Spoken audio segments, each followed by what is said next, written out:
Wow, hey everyone, have a look at these tyres. This vehicle is chopping through tyres in what? Does this in what? Just a few hundred kilometres, huh? Since Adelaide. Since Adelaide, so what, 700 Ks? 700 Ks. And how many times have you replaced this tyre? That one once, the other one once, but... Right, so once each, so this one's been replaced. So does this one come from Adelaide as well? Yep. Okay, so we've got to have a look in the front end and see what's flogged out. Hey everyone, I've got a bit of a story to tell. I'm here with Dave. In March 2018, I was out in the centre of Australia, Lambert Centre, with one other car, because I don't really travel out there alone, usually. You've got to be a madman to do that, right? So it's what, 40 degrees every day, wasn't it? It was smoking, yeah? It was actually 46 in Yeah. the Simpson. I'm just rounding it to be modest, you know what I mean? 46. So we're out there testing the Prados. He's testing this Prado. I'm testing my 120 Prado. Got a mate behind me in his 150 Prado. And nobody's anywhere. Did you notice how quiet it was? Nobody was out there. Yeah, we were out in the middle of Australia, doing thousands of Ks everywhere, tearing down these dirt roads. It was absolutely fantastic. I was testing out the Dobinson's monotubes. They were awesome. And I'm coming out of Lambert Centre, two of us, and I see this white 120 come belting in the track, right? And I go, mate, who's this madman? I'm thinking, someone's out here. Oh, he's on his own, blah, blah. And guess who it is, mate? It's Dave. Awesome. What an experience, I've got to say. But I've also seen a lot of stories on this vehicle out in the high country where caliper bolts have fallen out. Is that what happened, Dave? One time? These rear caliper bolts fell out, didn't they? I'm talking years ago. Yeah, you forgot, yeah? No, where I remember. Hey, I had someone here yesterday. He met me 10 years ago in Queensland. I got the brake pads came out and I had to drive home without this, brakes. Which bolt? This bolt fell out, wasn't it? One of these ones? No, it was actually, no, it was the brake pads came out. How? Oh no, because they were worn down. You're right. That's right. They worn down. Metal to metal, whatever. And the pit. Top of the which is the track which goes down to. Oh, wasn't it Zechar or somewhere around there? Yeah. Oh no, Macmillan's Road. It goes down to Talbot. No, Eagle Vale down to the river. Steep hills, anyway, right? Okay, so the pads were worn out, but the piston popped out of the caliper or something, was it? No, or? just the brakes. I don't know what happened. Okay, cool. They just came I thought you had a bolt missing from memory. That's my memory anyway. Anyway, doesn't matter. All right, so all the way back to Melbourne without brakes. So that was the longest, furthest back drama that I know of. This vehicle's it's hit some tracks. You know, you can have a look at the fuel tank. This thing has absolutely been around, right? This is the Bushbasher. Mark, you know, you'd be looking at this jealous, man. I'm telling you, how good was that trip on your own? Dave went across the Simpson Desert. Through the Simpson Centre in March. In March? Yeah. And it was just open. It must have been, what, the 15th of March? Just open. It was just open. On your own, 46 degrees, heavily loaded 120. What dramas did you have out there? Tell everybody the engine coolant temperature that you saw, please. It was about 100 something. 110 degrees on the engine coolant temperature. That's crazy. What broke out there? And then we'll get to this. It broke down here, so it slipped down, so I lost... Oh, the shock absorber broke? Yeah. But not this one, the old one, yeah. Which one was in there? What brand? Dobinson, oh, the yellow one? Yellow one. The yellow Dobinson broke, that broke in the middle. Oh, unfortunately slipped in here, so from that's where it supports, just in there. That's kind of the good news. I'm going to say it must... From Madigan 17 or 15 it broke, so from there I strapped it in and drove to Carlville. Madigan 21. Yeah. The shock... Birdsville, but anyway, it's all good. A little bit, few knocks on the exhaust. The back shocker broke as well. The rear one, yeah, okay. And look at that, that's got a bit of damage. This vehicle has been absolutely hammered, right? So we're going to have a little bit of a look around. Hammered is just been everywhere. Yeah, that's right. Well, that's what hammered is, mate. I'm not going like... Okay. Slowly and surely. Slowly and surely. But it's been hammered because of where it's gone. It's been used. Look at the underbody protection. It's got the lot. And it's been, look at the rubbing on it, man. Look at the, it's been actually been used. It gets used for what it's designed for. It goes off-road. That's it. Like so it's not a, this one's not a TOORAK tractor. So homemade shock guards? Or are they the Kaon ones? They look homemade. Bloody hell, look at those, huh? They're Kaon ones. Kaon, right? They're the old Kaon. Have a look at these, mate. They're hammered, right? This car is no TOORAK tractor. I'm going to call this video, have a look at this Prado. It's no TOORAK tractor, right? But anyway, we need to have a look at this front end. If I can get my assistant to just help out for a sec, can you do some wheel wobbling for me? Because we're going to find some... Yeah, I'll put... I can wobble. That one I don't need. The box I've still got to work out. Right, yeah. Oh, yeah, that's good. Yeah, pull it in and out at the bottom for me. No movement there. No, that's good. That's good. Must be done. I'm looking at the top ball joint and there's no boot left for a start, so that's going to be bad news. Right, so we'll have a bit of more look around off camera in a minute. I'm just going to see what we can find. How about wobbling this one? Let's see what we got here.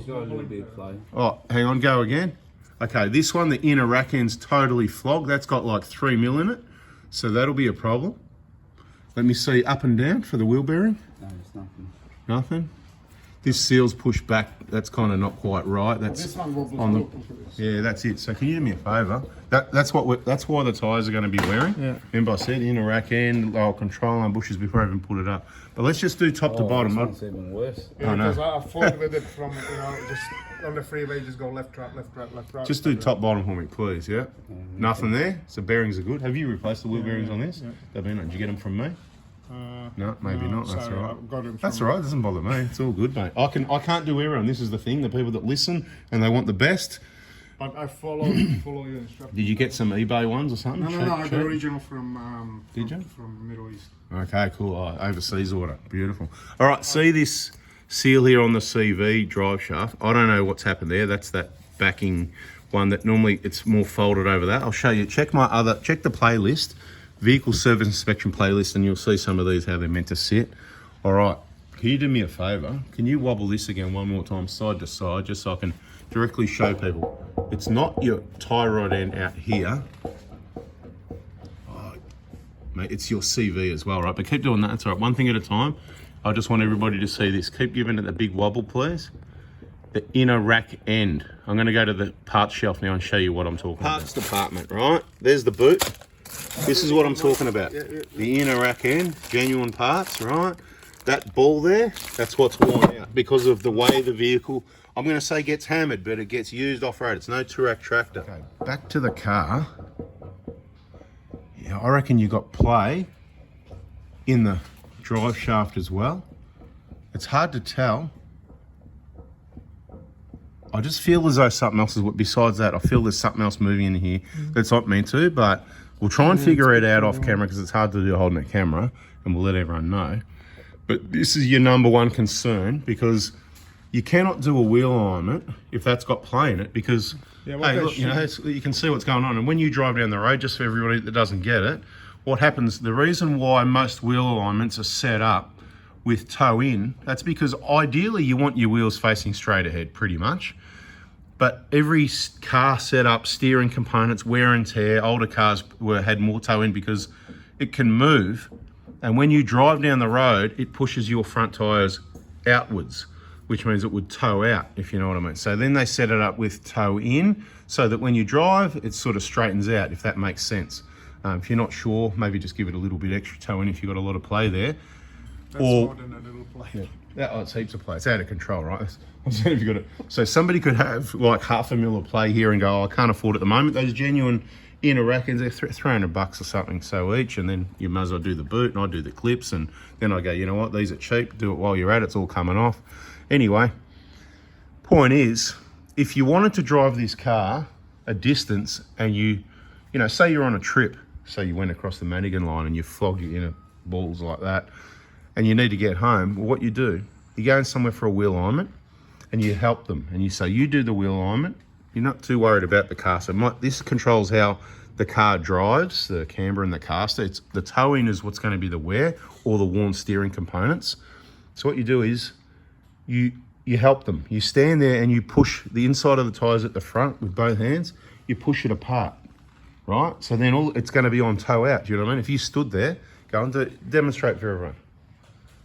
Yeah, that's it. Just push it out like that. That's it. You're pushing like that, right? So you get what I mean? So then it's pushing all the play in the suspension outwards, and they can adjust this to pull it inwards.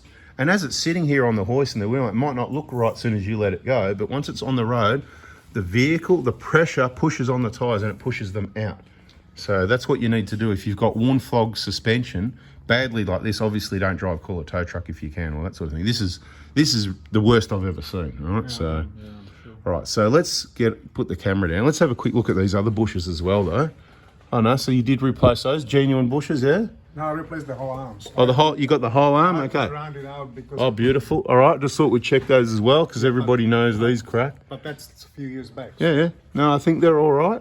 This one, you know, you can see it's been hammered again, but there's movement, braking, you know, speed humps or Madigan line or whatever tracks, but it's not damaged. It's just, it's been, look again, it looks like it's getting sort of hammered a bit, you know. Is there a lot of speed humps you've been over or something? Or do you not really. much off-road lately? Like the back one's fine anyway. Those bushes are fine. The movement's not in that arm. I'm just going to check the ball joints, up and lower arms and all this sort of thing. And we'll come back to you and let you know if it's mainly these inner rack ends, I suspect, would be causing that as soon as I saw that when it drove in. Okay, so I've given this a check out. This upper control arm, ball joint, has got heaps of plane. It's off its head. So that's something that becomes dangerous. You go off-road, bang that around, hit a speed hump, go around a corner, it can just pop off and then your whole wheel's just going to go on the ground. So that could be a contributor to more wear in the tyre, because that's going to move around a little bit, not just up and down. So that needs to be replaced, the whole joint. There was a little bit of movement in some of the upper arm bushes, but not much. Not too concerned about that. There was some play in the the outer of the CV, but you know, there was a bit of play there. I mean, the vehicle's being used off-road. It's not a, you know, TOORAK tractor. So it's not necessarily a problem. I wouldn't change them yet. There's no grease coming out. I'll roll with it, but just be aware that the outer joints have got some wear in them. I just checked that by grabbing the center part of the drive shaft, the half shaft, and just give it a bit of a wiggle. Bit more play than the average bear, if you know what I mean. This upper one at this side without the hole in it was fine. There was a little bit of play in the bushes, not bad. So the biggest issue with this is the inner rack ends. Bada bing, bada boom, baby. Catch you on the next video. So if you subscribe with the bell on anyway, do whatever you want. Catch you on the next one.